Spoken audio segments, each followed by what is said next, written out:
Good morning, everybody. This is College Algebra, Math 1314. It is April 25th. A couple of announcements to start the day. WebAssign homework is due today. There's, I believe, one or two sections due today, so be paying attention to that. And then you'll have one or two more assignments due.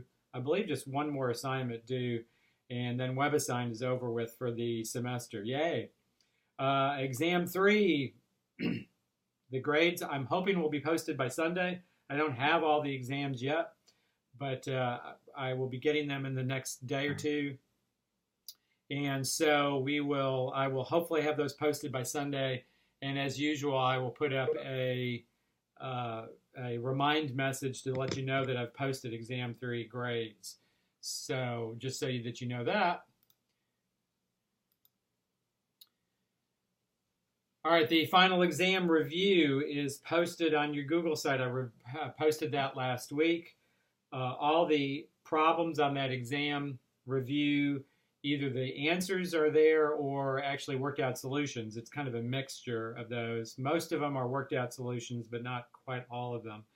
It's a good review. It's a pretty good reflection of what the final exam will look like. Slightly longer than the final exam, but not by a whole lot. That is something that you should start working on because it covers everything from the semester, and so it would be normal for you to forget some things, or as far as how we did them from earlier in the semester. The longer you give yourself the opportunity to go over that, the better. Just so you know that the final exam window, by the way, which I did not write down here, opens May the 3rd. So the final exam opens May the 3rd, and it runs through May the 7th. And so note a slight difference from earlier exams from the semester. It'll open on a Thursday, but it closes on a Monday, not on Tuesday, just so you know that.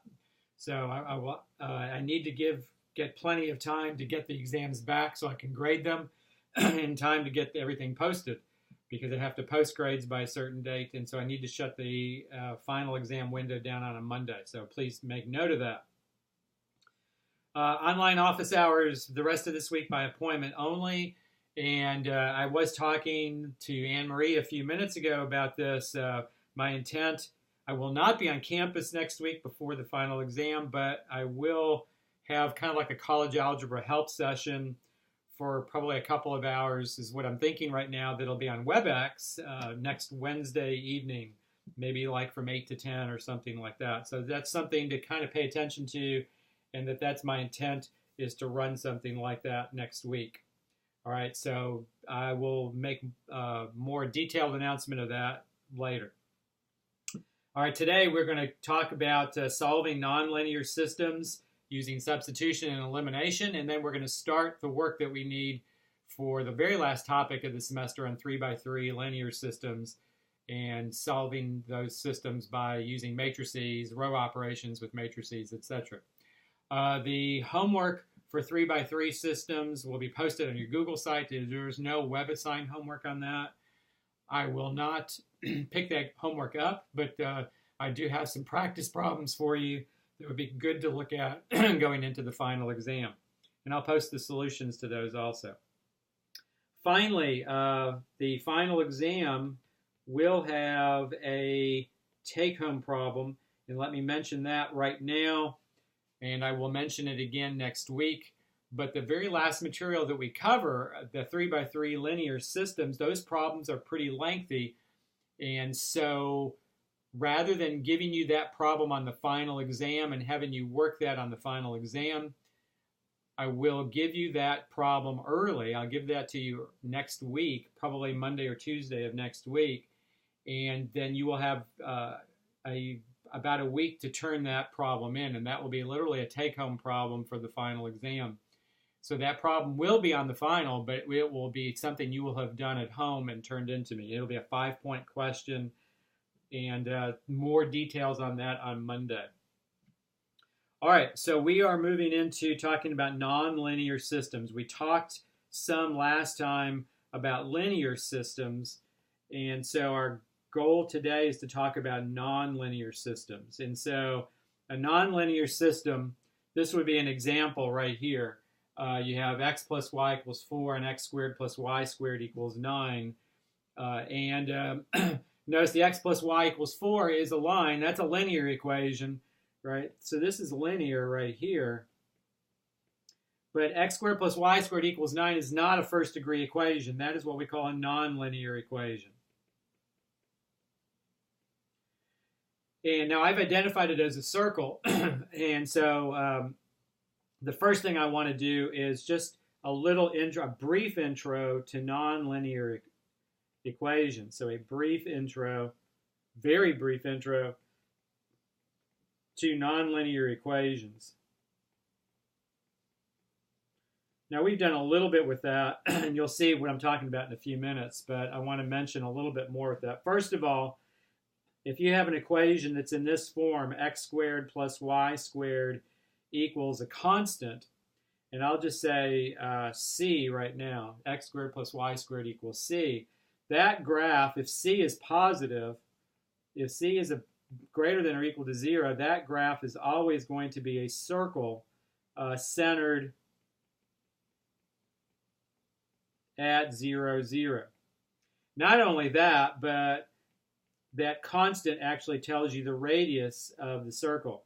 That we usually write that equation as x squared plus y squared equals r squared.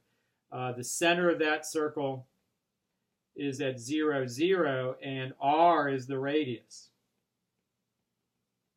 So for example, x squared plus y squared equals 4 is a circle. That equation matches that form. That graph is a circle with a center at 0, 0 and a radius of 4 is r squared, and so the radius here would be 2. R squared is 4, so r would be 2. So the graph of that circle, by the way, we did not derive that equation. If we had some time, we might do that, but we don't really have the time to do that. But you use the distance formula to derive that equation. But the graph is a circle centered at 0, 0 with a radius of 2. So notice it goes through the point 2, 0 and the point 0, 2 like that. Okay, it would be good if you could identify equations like this as far as their graphs, relatively quickly. So x squared plus y squared equals 9, like the one I have up at the top of the page right there, is a circle centered at 0, 0 with a radius of 3 in this case. The radius is 3 here because r squared would be 9. The center for these circles is always at 0, 0. Now you can get equations, you can get graphs that have centers other places besides 0, 0, but the x and y values change a little bit. There's both an x and a y value in the equation. We're not going to worry about those right now. So that circle goes through 0, 3, and 3, 0. All right, so it would be good for you to be able to identify a circle when you see it. And so I'll go ahead and write this out, put a box around this, write that equations in that form, their graphs are always circles.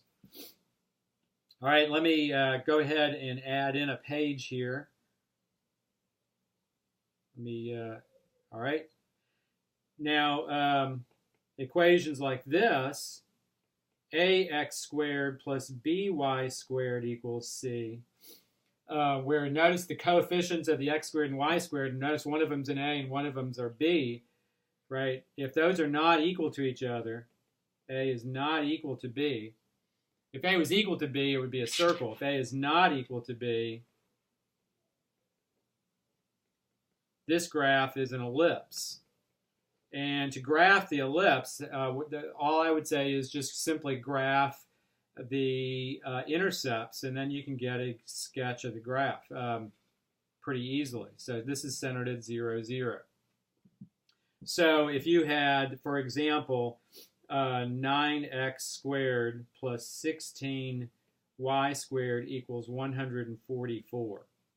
right? That's an example of an equation. It's got an x squared and a y squared both, where that's an ellipse, and all you do in the center of the ellipse is at 0, 0, and you simply look at the x-intercepts and the y-intercepts.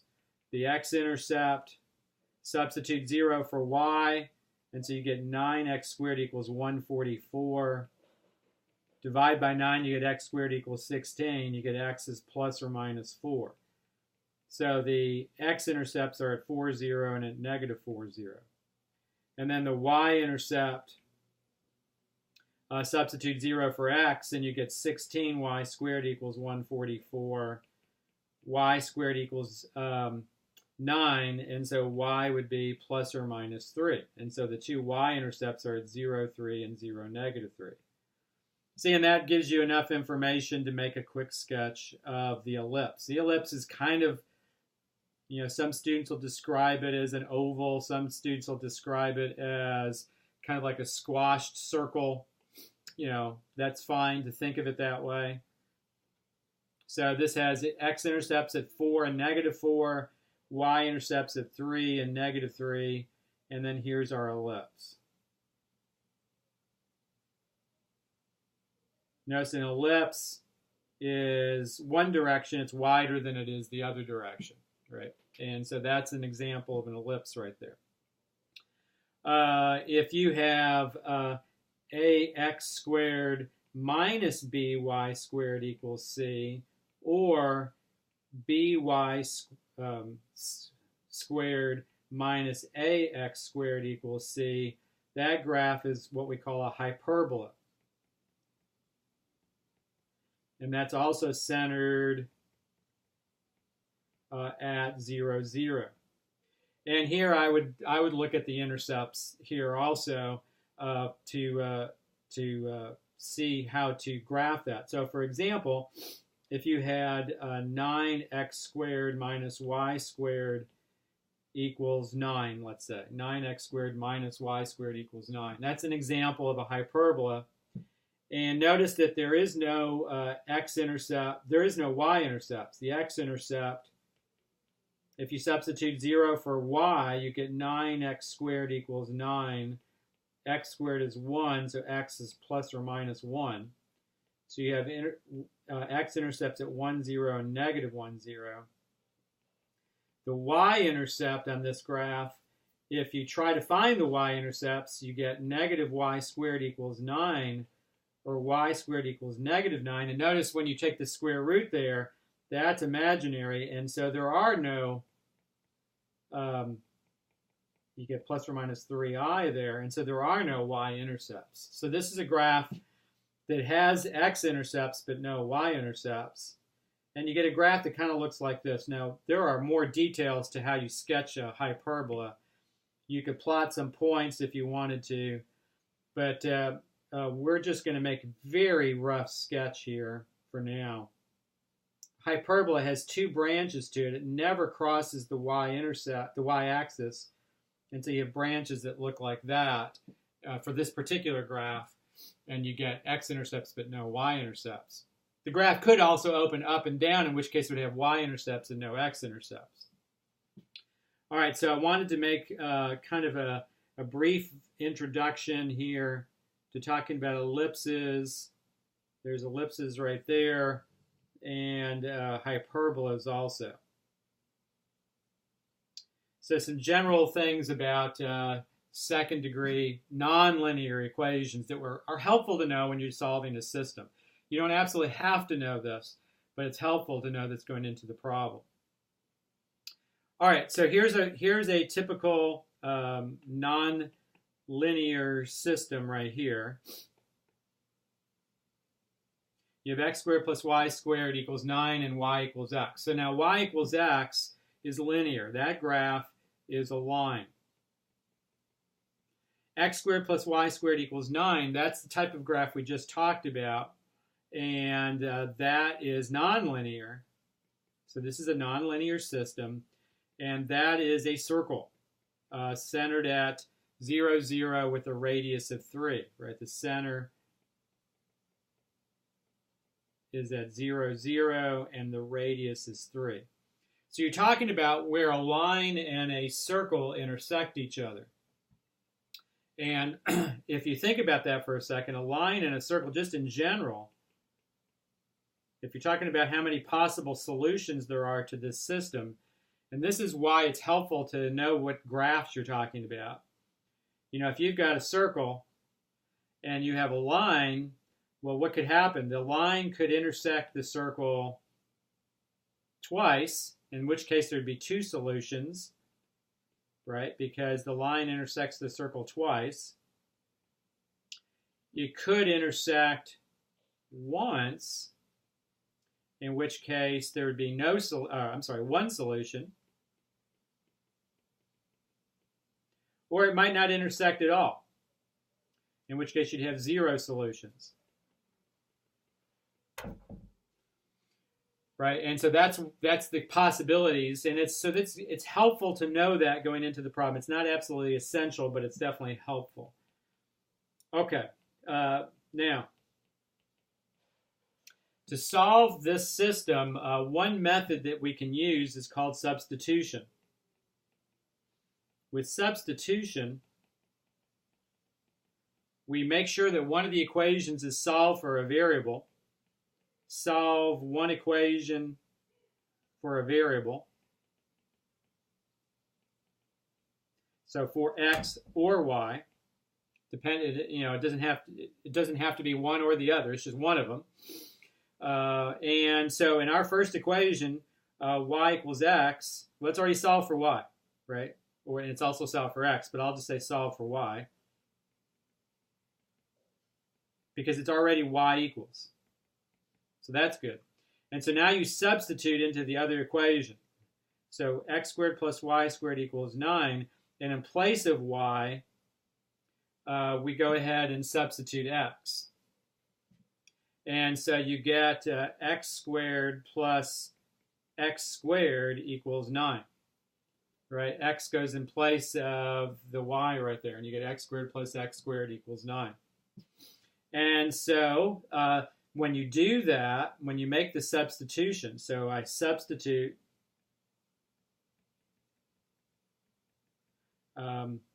x in place of y, because it says y equals x.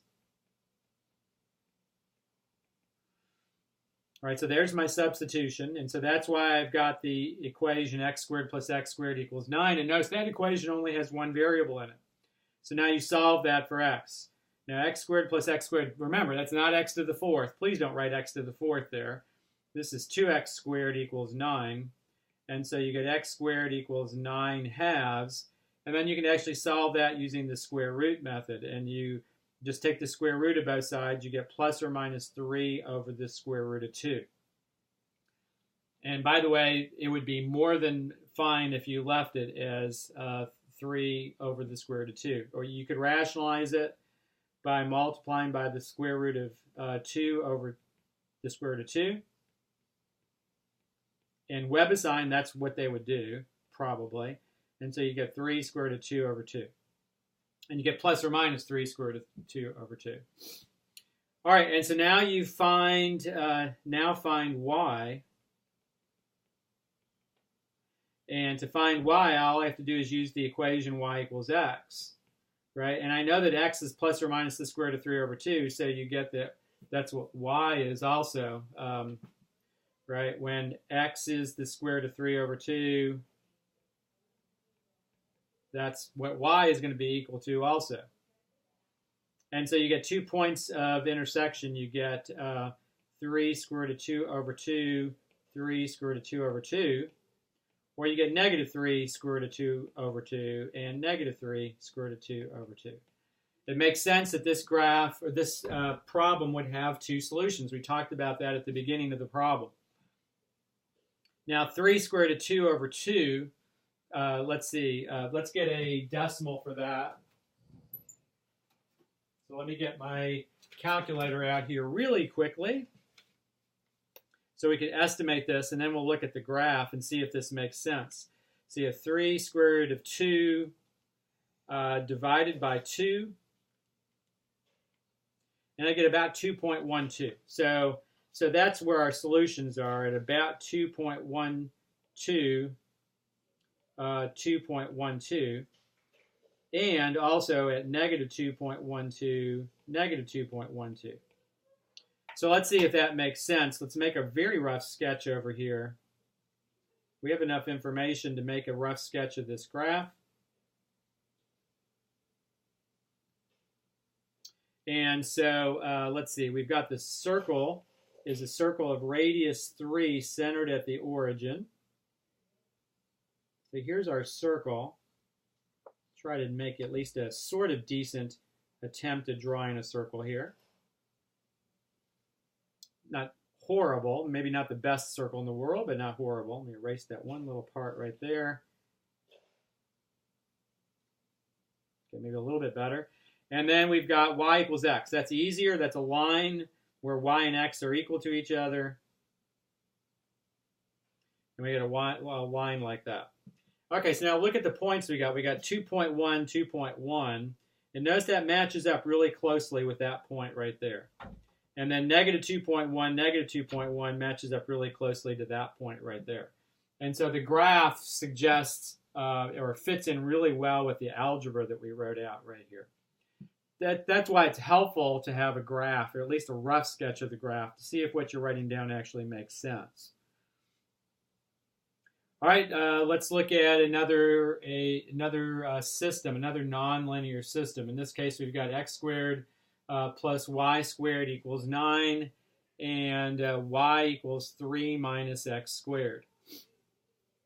All right, so if we're going to use substitution to solve this system, first of all, this graph right here is a circle. It's the same circle we just talked about.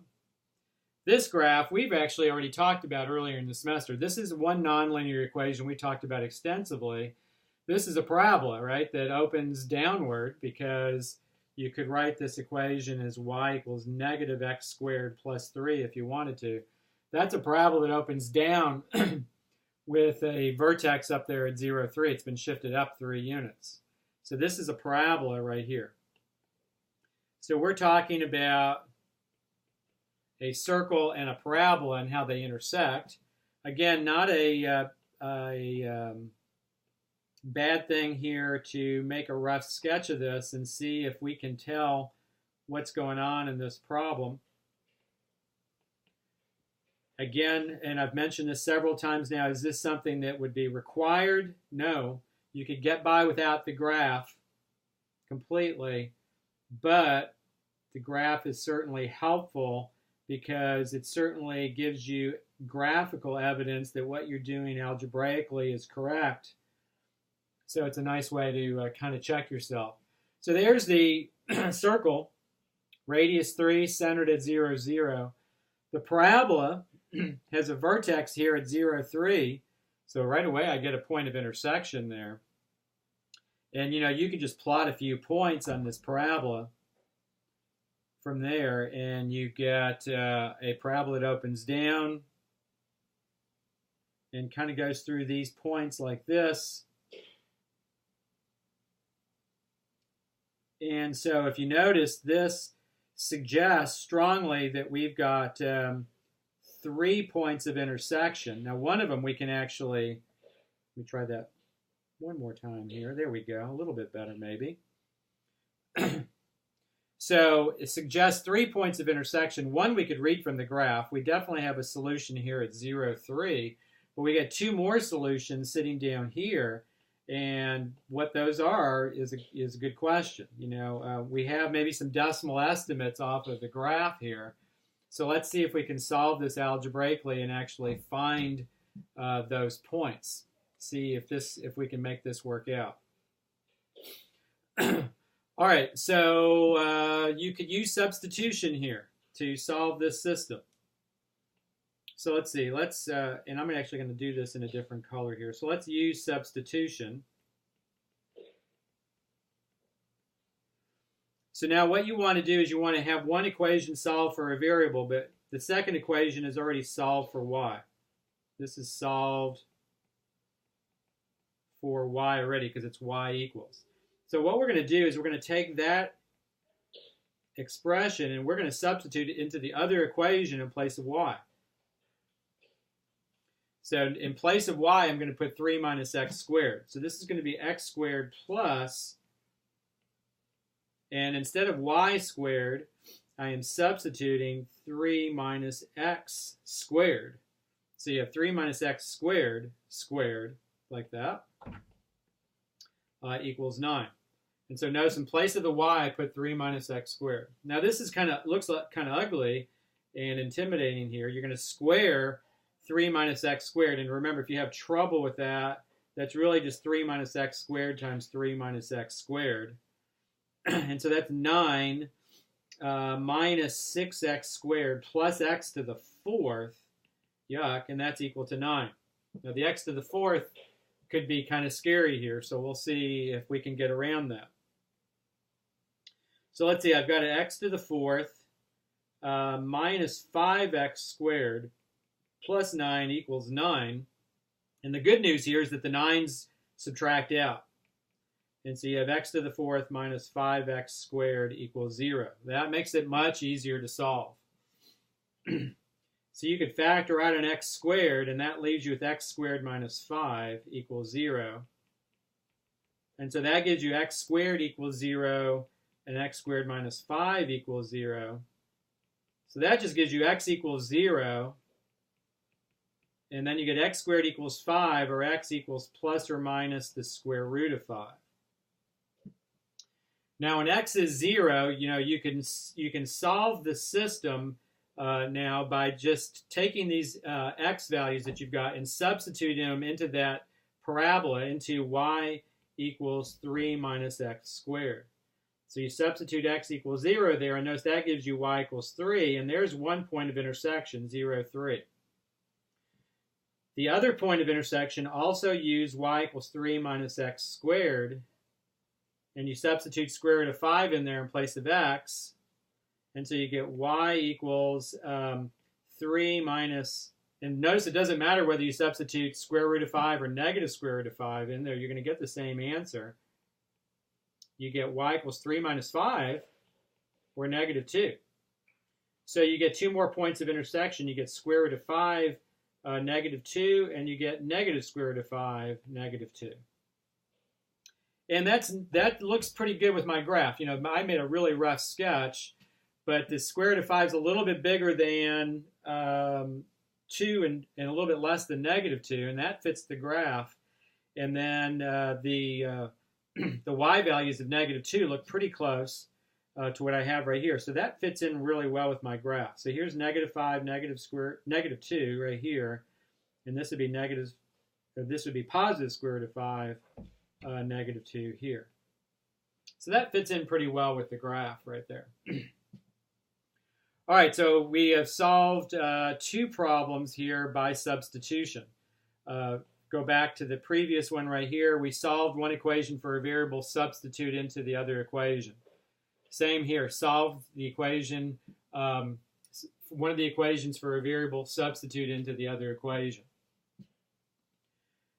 Now, you can take a system, so this is a system, the system we just did, and sometimes you can use something called the elimination method to solve the system. We talked actually about elimination last time when we were solving linear systems and going back and reviewing that a little bit, 2x2 linear systems. Now with elimination, you can only use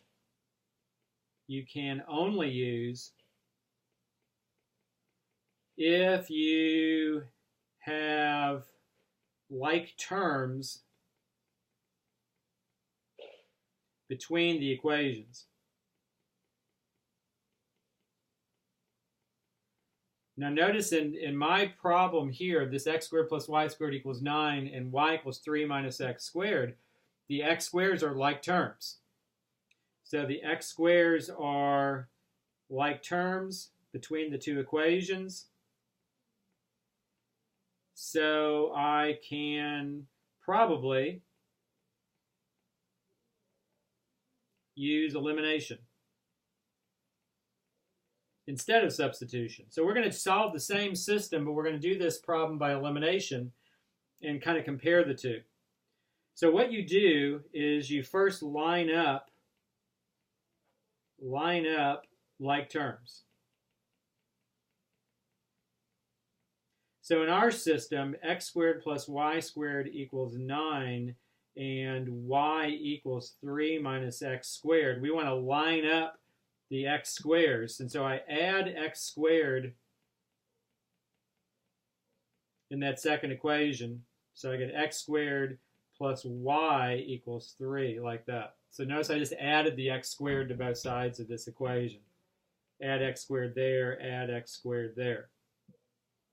And see now how the x squares are lined up. The x squares are lined up. All right, so now the idea is to eliminate those by adding the two equations together. Now, if I add the two equations together now, they don't drop out.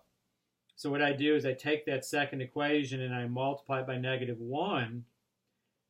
And now when I add the two equations together, the x squares will drop out. Remember, that's the idea with elimination, is you're trying to add the two equations together so that one of the variables drops out. So now add. The x squares drop out. The y's are not like terms, and so I cannot add those together. And so I just get y squared minus y equals 6. And then I go ahead and solve that equation. That's a quadratic. So I subtract 6. I go ahead and factor. So you get y minus 3 times y plus 2 equals 0. And I end up there with y equals 3 and y equals -2 as as the y values to my solutions. And now you would go ahead and try to find the x values. So in my systems here, if I take x squared plus y equals 3, so I get x squared, and you can take either equation here, by the way. So I take x squared plus y squared equals 3, and I use those y values in that equation right there. And you could use either equation, like I said, to do this. So you get y equals 3, gives you x squared plus 3 equals 3, x squared equals 0, or x equals 0. And there's your 0.03 that we got earlier with the substitution method.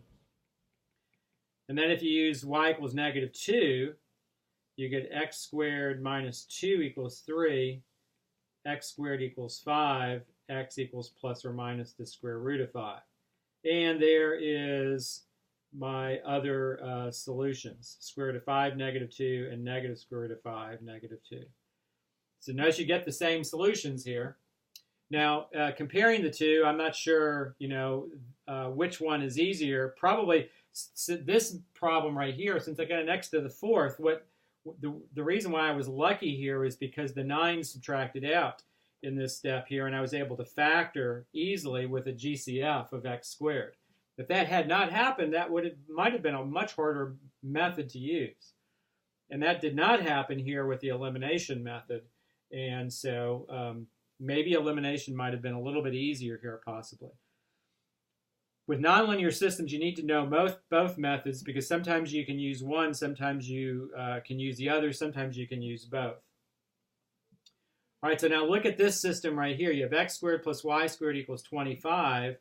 That's a circle. And x squared minus y squared equals 1. That's a hyperbola. We talked a little bit about both of those a few minutes ago. So there are like terms here. So let's use elimination. So use elimination. And in fact, right now, the like terms are already lined up. And so I don't even need to do anything as far as moving terms around. I'm ready to eliminate a variable. And because the y's would subtract out, let me clean this up just a little bit here. because the y's would add to give 0 here, just like they are, because they have opposite signs, I can just leave everything like it is and add the two equations together. So add here, and I get 2x squared equals 26. So right away you get the y's dropping out, right? You eliminated y, and you can solve this easily for x. Divide by 2, you get 13. You get x is plus or minus the square root of 13.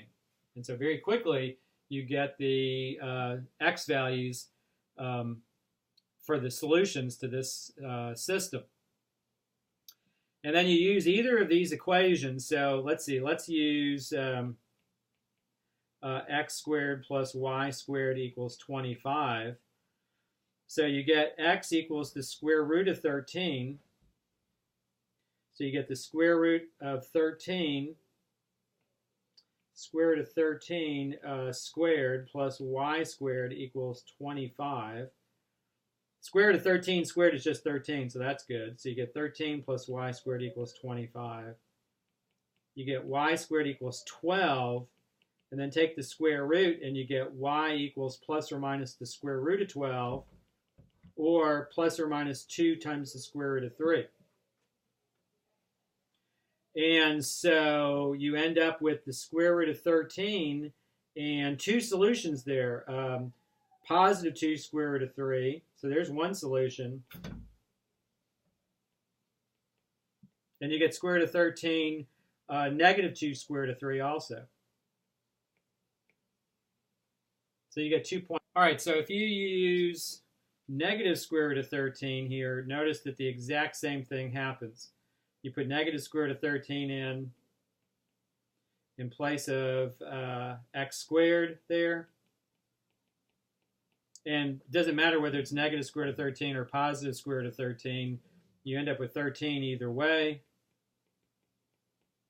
And so you end up with the exact same solutions. You end up with 2 square root of 3 there.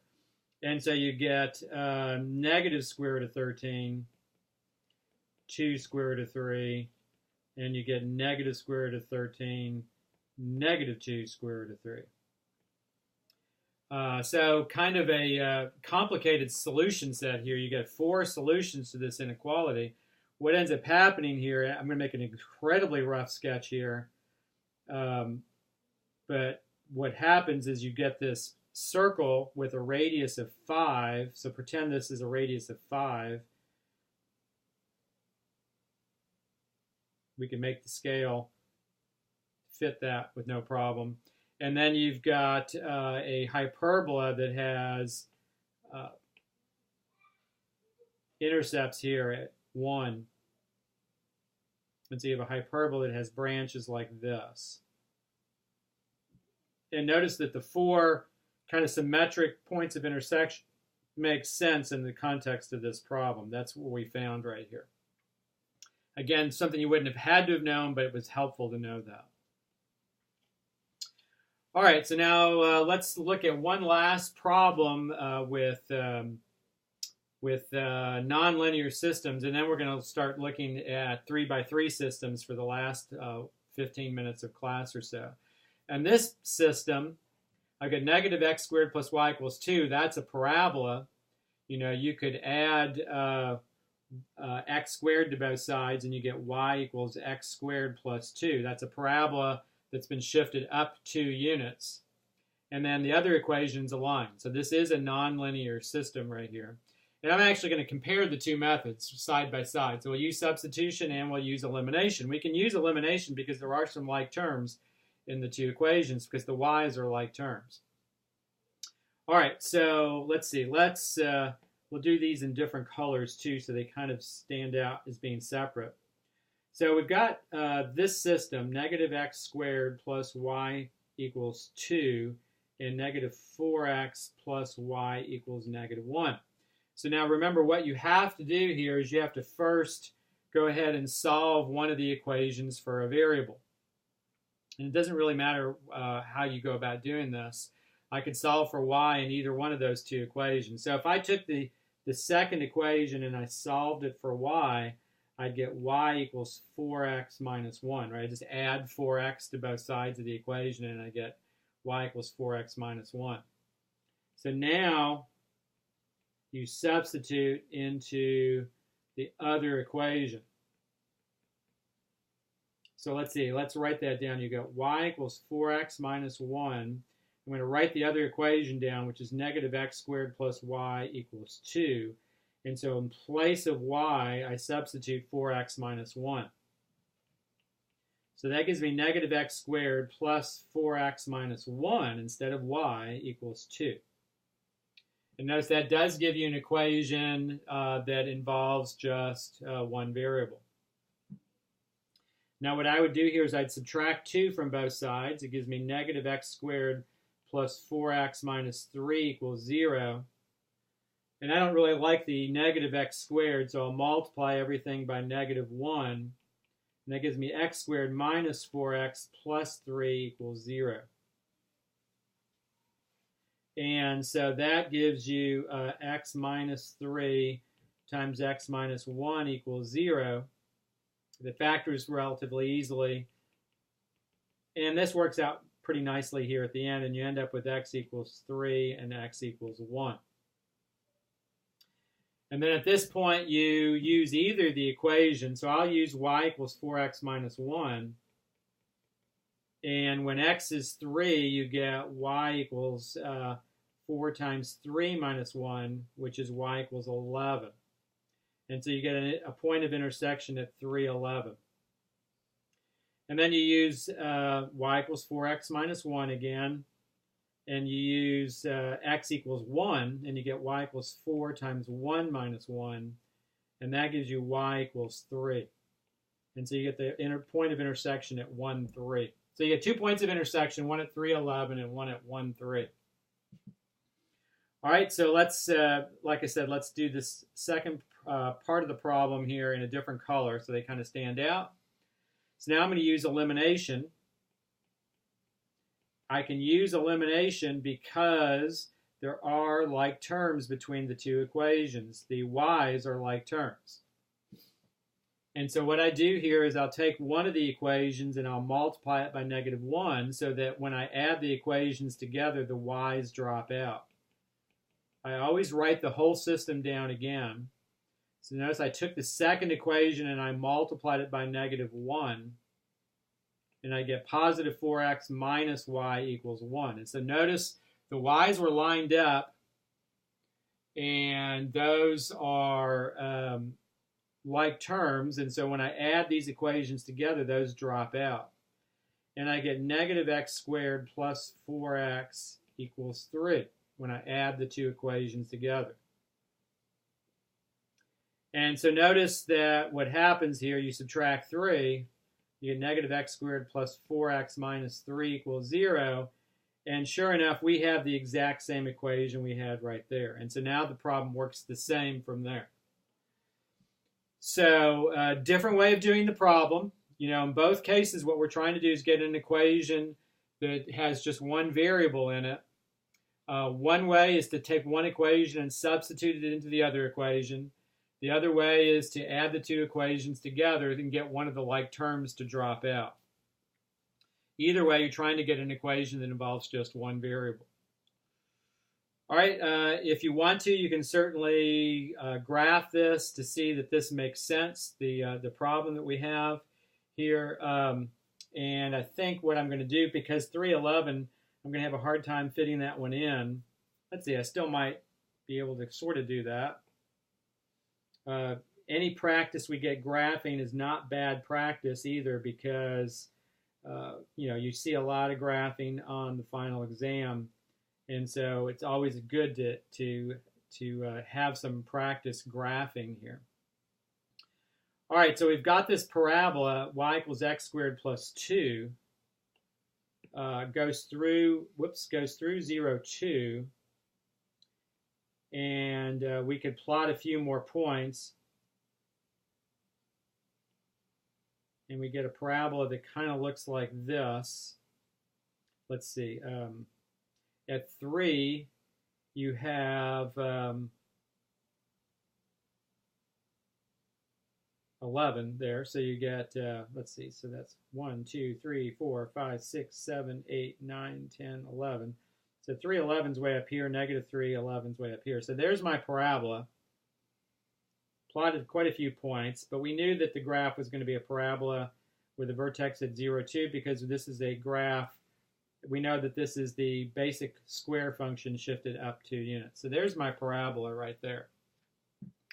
And then we've got the line negative 4x plus y equals negative 1. And if you wanted to, you could take negative 4x plus y equals negative 1 and put it in slope-intercept form. You get y equals 4x minus 1.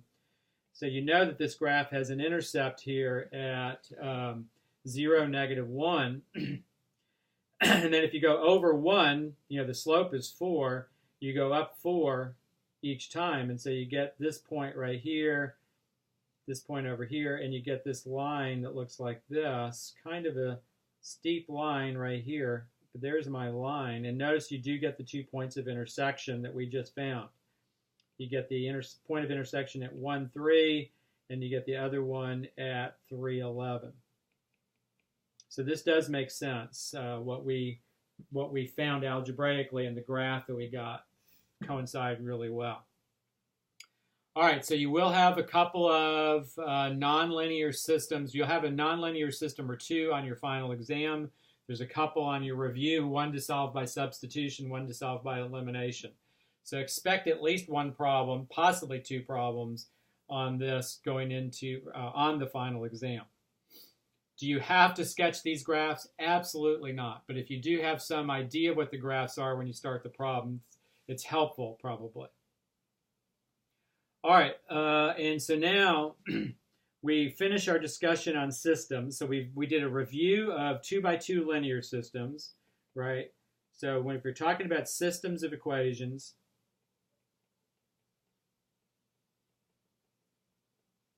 we did a review of 2x2 linear systems. We used elimination for that. Those kinds of problems, right? We did nonlinear systems.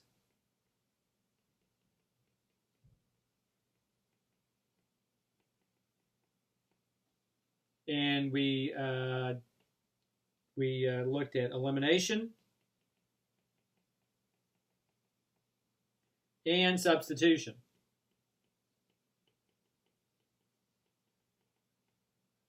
And now we're going to finish by looking at 3x3 linear systems. We're going back to linear systems now. So we're looking at 3x3 linear systems, and we are going to use matrices to do this, and we're going to use what we call an augmented matrix.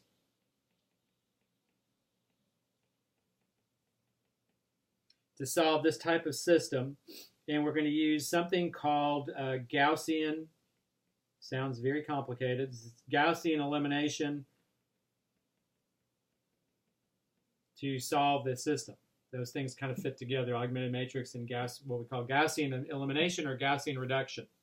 You'll also see reduction there instead of elimination sometimes. All right, so don't let that freak you out. This is what we're talking about with a 3x3 linear system. So we're going to just look at, we're definitely not going to, we're going to lay the groundwork for some of the things we're going to do here. We're definitely not talking about solving systems yet. This is the kind of problem we're talking about, where you have x plus y plus z equals 3, 2x minus y minus z equals 0, and 3x plus 4y minus z equals 6. All right, so that particular system right there, what we're going to do is we're going to try to solve this system. Now, I made up a system where I know the solution. The solution is what we call an ordered triple, not an ordered pair, but an ordered triple. Solution is an ordered triple. and it is an ordered triple is a point that has an x-coordinate, a y-coordinate, and a z-coordinate, like that. Now, I made up a system where I could tell what the solution is. The solution to this system is 1, 1, 1. The ordered triple 1, 1, 1. If you check that, the first equation gives you 1 plus 1 plus 1 equals 3. That's check, that works. The second equation gives you 2 minus 1 equals 0. Check, that works. And then the last equation, when you use 1, 1, 1, is 3 plus 4 minus 1 equals 6. And check, that works also. So 1, 1, 1 ends up being the only ordered triple that makes all three of those equations a true statement. Now, what we want to do is we want to look at how you use what we call an augmented matrix to solve this system. So I'm going to go ahead and copy that system right there. And we're going to go to the next page and we're going to paste it. And this is, first of all, the augmented matrix for the system. This is what we call the augmented matrix for the system. A matrix is simply an array of numbers, and you include this array of numbers in big set of brackets like this. And this array of numbers is arranged in rows and columns. The first row here is 1, 1, 1, 3. And notice all that is simply the coefficients of the x, the y, and the z. And then the constant factor on the other side of, usually we put a vertical dashed line at the end there to separate the constant factors. The second row would be 2, -1, -1, 0. Those are just the coefficients of the x, y, and z. And then the last row would be 3, 4, -1, and 6, like that.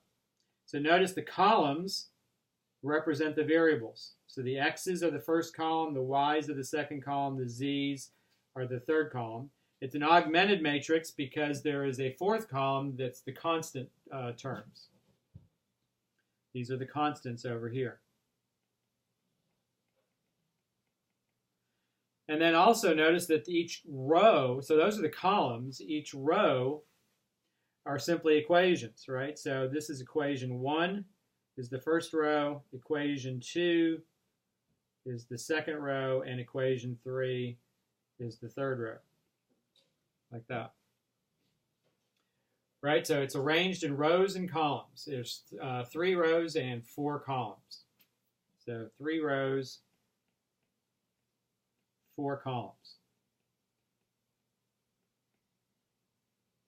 Now there are several methods. There's actually several methods for solving a 3x3 system, a 3x3 linear system using matrices. This is one method for doing that. There are actually a couple of them that you can use. Some are completely different than what we're doing here.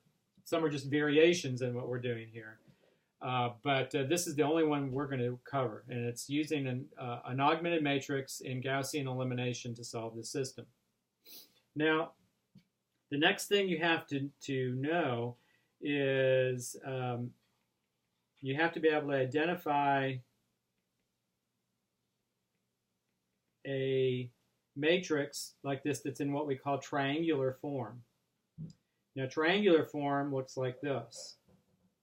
This matrix I'm writing down has nothing directly to do with the matrix I started with at the top right here. I'm just making these numbers up. So let's say we have 1, -2, 3, 4. We have 0, 2, or let's say 1, -2, 6, and then we have 0, 0, 1, -3, like that.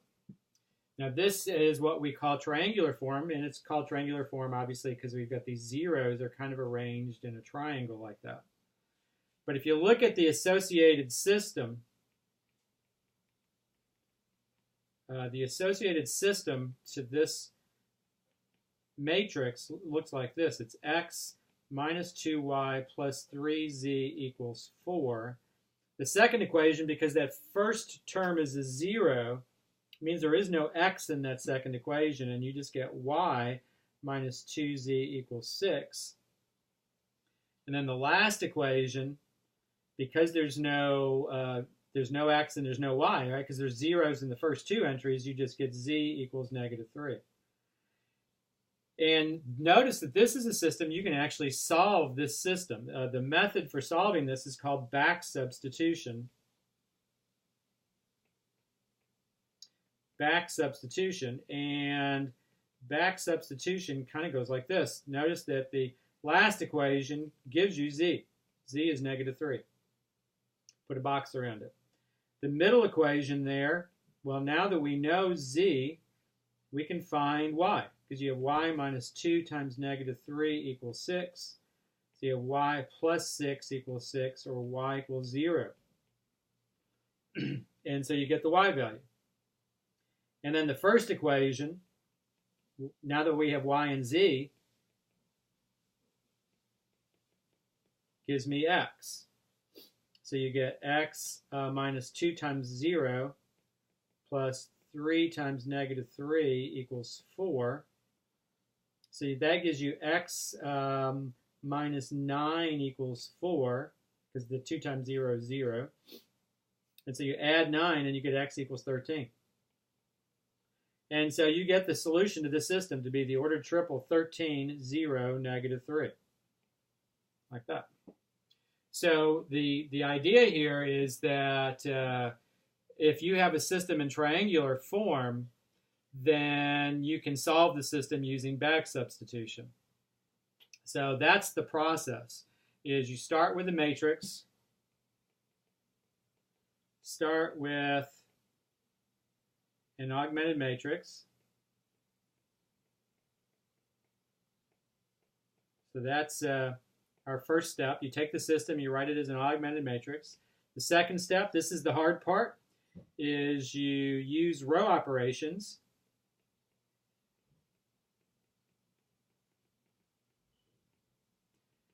to rewrite the matrix in triangular form.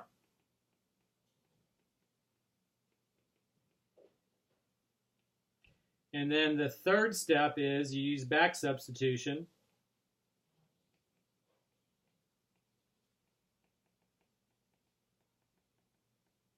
to solve the system, to solve the associated 3x3 linear system.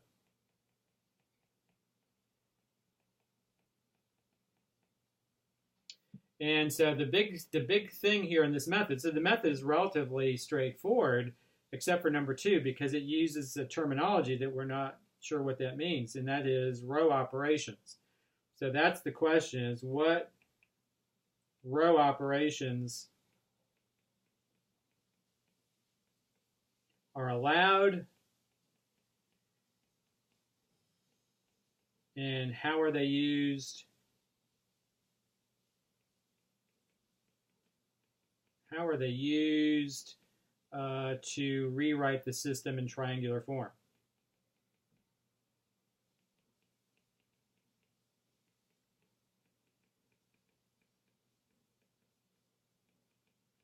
All right, so that's what how we want to finish. We want to look at briefly at the row operations, and then we will finish that up. And then we will look at how you actually use those all together to write in triangular form next time. So the first row operation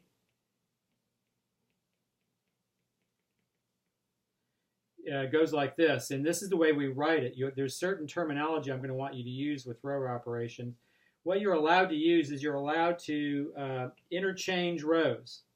So row operations 1, you're always allowed to interchange 2 rows. That's an easy one. So as an example, I'm just making up these matrices as we go through this. So let's say we have 1, negative 2, 3, 2, 3, 4, negative 6, 1, and 5, 8, negative 3, 4, like this. And by the way, I'm going to switch some numbers here. I'm going to put a 3 here and a 1 here, like that. All right, you're allowed to interchange two rows. So what that means is, and this is the way we write this, is it may be an advantage for us to have the 1 not in the first entry of the second row, but in the first entry of the first row. And so what we do is we interchange rows 1 and 2. And this is how we write this. We write R1 with a double-ended arrow and R2. It means we're interchanging rows 1 and 2. And literally all that means you're doing is just switching the two rows. And so our new matrix after this row operation looks like this. Row 3, notice, does not change at all under this row operation. So all we did is we interchanged rows 1 and 2. Pretty easy to do that. All right, the next row operation. You're always allowed to multiply any row by a non-zero constant. Also, a pretty easy row operation. So here's a matrix. Let's say we have 1, negative 2, 3, 4. We have 3, 2, negative 6, 5. And then we have 3, 8, 6, negative 4, like that. All right, it may be that I want the 2 and the 8 to match up. There's going to be situations where that's going to be advantageous to do that. And so we might want to, for example, take row 2, and instead of having a 2 there, maybe we want a negative 8. So what I do is I take negative 4 times row 2, and I put it in place of row 2. And that's the way I'm going to write that. I'm taking negative 4 times row 2, and I'm replacing row 2 with that new row, basically is what you're talking about. So notice row 1 does not change in this row operation. Row 3 does not change under this row operation. Row 2 is the only one that changes. All you're doing is multiplying every entry by negative 4. Negative 12, negative 8, 24, negative 20. You have to multiply every entry by that negative 4. All right, and so that's a pretty easy row operation. The third one is the hard one, and this is the one that we'll talk about here, and then that'll be it for the day. You're always allowed to replace any row with the sum of itself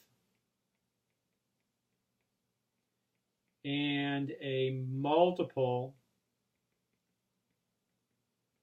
of another row. Now, it sounds tricky, but it's not as bad as that might actually suggest there. So let's take the first, the matrix I have at the top of the screen here.